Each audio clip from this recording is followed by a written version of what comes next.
नमस्कार विद्यार्थी मित्रांनो, ग्लोबल ऑनलाईन मध्ये तुमचे स्वागत आहे। आजच्या व्हिडिओमध्ये आपण 3 इयर लॉ सीईटी 2025 या परीक्षेची एलिजिबिलिटी डिटेलमध्ये डिस्कस करणार आहोत। सोबतच परीक्षेचा जो सिलेबस असणार आहे, परीक्षेचा जो पॅटर्न असणार आहे, एज्युकेशनल क्वालिफिकेशन रिक्वायरमेंट आहेत, या व्हिडिओमध्ये डिस्कस करणार आहोत। सोबतच या व्हिडिओमध्ये तुम्हाला परीक्षा देण्यापूर्वी कुठले डॉक्युमेंट नेसेसरी आहेत, कुठले डॉक्युमेंटची तुम्ही तयारी करायला हवी जेणेकरून ऐन वेळेस तुमची धावपळ होणार नाही, या विषयावरती पण आपण आज डिस्कस करणार आहोत। तर विद्यार्थी मित्रांनो, लॉ सीईटी देत असताना पहिली जी सगळ्यात इम्पॉर्टंट एलिजिबिलिटी आहे ती म्हणजे नॅशनॅलिटीची। तुम्ही भारतीय नागरिक असणे या परीक्षेसाठी आवश्यक आहे। सोबतच तुम्हाला ग्रॅज्युएशन कंप्लीट असणं हे इम्पॉर्टंट आहे। या परीक्षेमध्ये अप्पर एज लिमिटचा अजून कुठलाही असं निर्णय शासनाकडनं आलेला नाहीये। हा जो डिसिजन आहे तो कोर्टाकडे पेंडिंग आहे। विद्यार्थी मित्रांनो, या परीक्षेची तयारी करत असताना आपल्याला या परीक्षेचा सिलेबस आणि पॅटर्न ह्या दोन गोष्टीही माहिती असणं खूप आवश्यक आहे। या परीक्षेमध्ये जो सिलेबस असणार आहे तो म्हणजे लीगल ॲप्टिट्यूड आणि लीगल रिझनिंग हा 30 मार्क्ससाठी असणार आहे। General knowledge with current affairs हा 40 मार्क्सचा सिलेबस, तसेच लॉजिकल अँड ॲनालिटिकल रिझनिंगला 30 मार्क्स इथे अलॉट करण्यात आलेले आहे। इंग्लिश या विषयाला 50 मार्क्स इथे अलॉट केले गेलेत। तर मग टोटल जे मार्क्स असणार आहे या परीक्षेमध्ये 150 मार्क्स असतील आणि प्रश्नही 150 असतील, म्हणजे प्रत्येक प्रश्नाला 1 गुण या परीक्षेमध्ये अलॉट करण्यात आलेला आहे। या परीक्षेचा जो मोड असणार आहे तो ऑनलाईन पद्धतीचा असणार आहे। मीडियम तुम्ही तुमच्या कम्फर्टनुसार, तुमच्या एज्युकेशननुसार सिलेक्ट करू शकता। मे बी तुम्हाला इंग्लिश मीडियम पॉसिबल असेल तर तुम्ही इंग्लिश मीडियम सिलेक्ट करा, आणि इन केस तुम्हाला मराठीमधून एक्झाम द्यायची असेल तर मराठी मीडियम ही तुम्ही या परीक्षेचा फॉर्म भरताना सिलेक्ट करू शकता। आणि दुसरी महत्त्वाची गोष्ट म्हणजे या परीक्षेमध्ये निगेटिव्ह मार्किंग सिस्टीम नाहीये। ह्या परीक्षेचा हा प्लस पॉइंट असणार आहे। तर विद्यार्थी मित्रांनो, या परीक्षेची तयारी करत असताना आपल्याला वेगवेगळ्या सोर्सेस मधून आपण या परीक्षेची तयारी करू शकतो। जसं की मार्केटमध्ये बुक्स अवेलेबल आहेत, नोट्स अवेलेबल आहेत, पण आपल्याकडे वेळ कमी असल्या कारणाने ग्लोबल ऑनलाईन मध्ये महाराष्ट्र लॉ सीईटी 2025 ची लाईव्ह बॅच आम्ही सुरू करत आहोत। या बॅच मध्ये तुम्हाला संपूर्ण अभ्यासक्रमाचे व्हिडिओ लेक्चर्स मिळणार आहेत। सोबतच इथे डेली लाईव्ह क्लासेस पण होतात।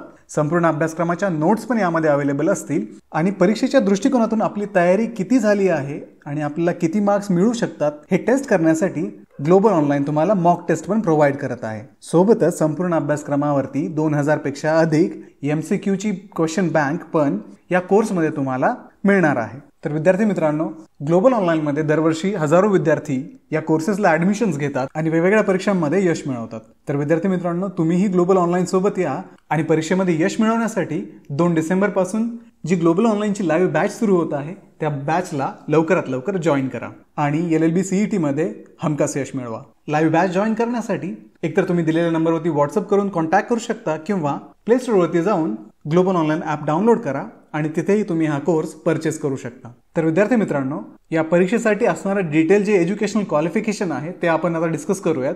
याच्यामध्ये तुम्ही कुठल्याही फॅकल्टीचे ग्रॅज्युएट असणं महत्त्वाचं आहे, आणि तुमचं जे ग्रॅज्युएशन आहे ते भारताच्या कुठल्याही एका रेकग्नाइज्ड युनिव्हर्सिटीमधून झालेलं असणं महत्त्वाचं आहे। आणि सोबतच जर तुमची कॅटेगरी ओपन असेल, किंवा तुम्ही EWS कॅन्डिडेट असाल किंवा OMS कॅन्डिडेट असाल, तर तुम्हाला 45% तुमच्या डिग्रीमध्ये मिळणं आवश्यक आहे। इन केस तुम्ही जर SC किंवा ST कॅन्डिडेट असाल आणि तुम्ही महाराष्ट्र रेसिडेंट असाल तर तुम्हाला 40% मार्क्स असणं आवश्यक आहे।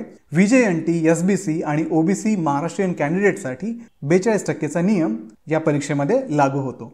तर विद्यार्थी मित्रांनो, एज्युकेशनल क्वालिफिकेशन मध्ये आयदर तुमच्याकडे UG डिग्री असणं महत्त्वाचं आहे, किंवा 2 किंवा 3 वर्षाची PG डिग्री जर तुमच्याकडे असेल तरीही तुम्ही या परीक्षेला ऍप्लिकेबल आहात। आणि एज्युकेशनची जी मेथड आहे, आयदर डिस्टन्स लर्निंग असेल, करस्पॉन्डन्स असेल, किंवा ओपन स्कूलिंग मेथड जर तुमच्या 10वी 12वी आणि ग्रॅज्युएशन मध्ये जर असेल तरीही तुम्ही या परीक्षेसाठी ॲपियर होऊ शकता। सगळ्यात महत्त्वाचा प्रश्न म्हणजे जे कॅन्डिडेट आपल्या ग्रॅज्युएशनच्या शेवटच्या वर्षामध्ये आहेत ते कॅन्डिडेट पण या परीक्षेसाठी ॲप्लिकेबल आहेत। म्हणजे जर तुमचं शेवटचं वर्ष डिग्रीचं चालू असेल तरीही तुम्ही या परीक्षेला ॲपियर होऊ शकता। आता एज्युकेशनल पॅटर्न्स विषयी जर आपण पाहिलं तर 10+2+3 पॅटर्न म्हणजेच 12वी आणि 3 वर्षाचं ग्रॅज्युएशन हे या परीक्षेसाठी रिक्वायर्ड आहे। 10वी 12वी आणि ग्रॅज्युएशन हे रेग्युलर किंवा डिस्टन्स एज्युकेशन मोडमध्ये जर तुम्ही केलं असेल तरीही तुम्ही या परीक्षेसाठी ॲप्लिकेबल आहात। आणि तुमची जर डिग्री ओपन युनिव्हर्सिटीची असेल तर तुमची ओपन युनिव्हर्सिटी लीगल एज्युकेशनचे रूल्स आणि UGCचे जे नॉर्म्स आहेत ती फॉलो करणारी असली पाहिजे। विद्यार्थी मित्रांनो, 2024 पर्यंत या परीक्षेसाठी कुठलंही एज लिमिट आतापर्यंत गव्हर्नमेंटने प्रोव्हाइड केलेलं नव्हतं, कारण याचा जो निर्णय आहे तो अजून कोर्टाकडे पेंडिंग आहे। इन केस जर कोर्टाचा निर्णय आला तर ओपन कॅटेगरीसाठी 30 वर्षाचं एज लिमिट असेल आणि SC आणि ST कॅन्डिडेटसाठी 35 वर्षाचं एज लिमिट या परीक्षेमध्ये अप्लाय होऊ शकतं. या परीक्षेमध्ये लागणारे जे इम्पॉर्टंट सर्टिफिकेट्स, डॉक्युमेंट्स आहेत ते आपण पाहूयात.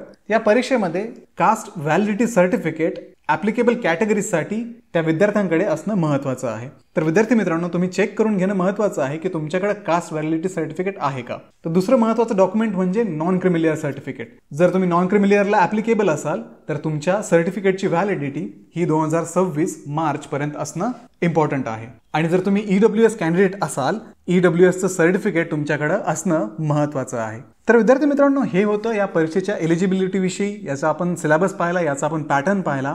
तर विद्यार्थी मित्रांनो, याच्यामधून तुम्हाला कळालंच असेल की तुम्ही या परीक्षेसाठी एलिजिबल आहात की नाहीत. इन केस तुम्ही या परीक्षेसाठी जर एलिजिबल असाल तर तुमचे जे रिक्वायर्ड डॉक्युमेंट आहे ते डॉक्युमेंट्स बनवण्याच्या तयारीला तुम्ही आजच लागा. आणि जानेवारी 2025च्या सुरुवातीला या परीक्षेचं नोटिफिकेशन पण येऊन जाईल. तर परीक्षेच्या नोटिफिकेशन विषयी आणि पुढच्या स्टेप्स विषयी अपडेटेड राहण्यासाठी आजच ग्लोबल ऑनलाईनला सबस्क्राईब करा. आणि परीक्षेमध्ये यश मिळवण्यासाठी 2 डिसेंबर पासून जी ग्लोबल ऑनलाईनची लाईव्ह बॅच सुरू होत आहे त्या बॅचला लवकरात लवकर जॉईन करा. तर विद्यार्थी मित्रांनो, व्हिडिओला लाईक करा, तुमच्या मित्रांना हा व्हिडिओ शेअर करा, ग्लोबल ऑनलाईनला सबस्क्राईब करा. तुमचे जर अजून काही प्रश्न असतील तर मला कमेंटमध्ये सांगा आणि भेटूया अशाच एखाद्या व्हिडिओमध्ये. थँक्यू.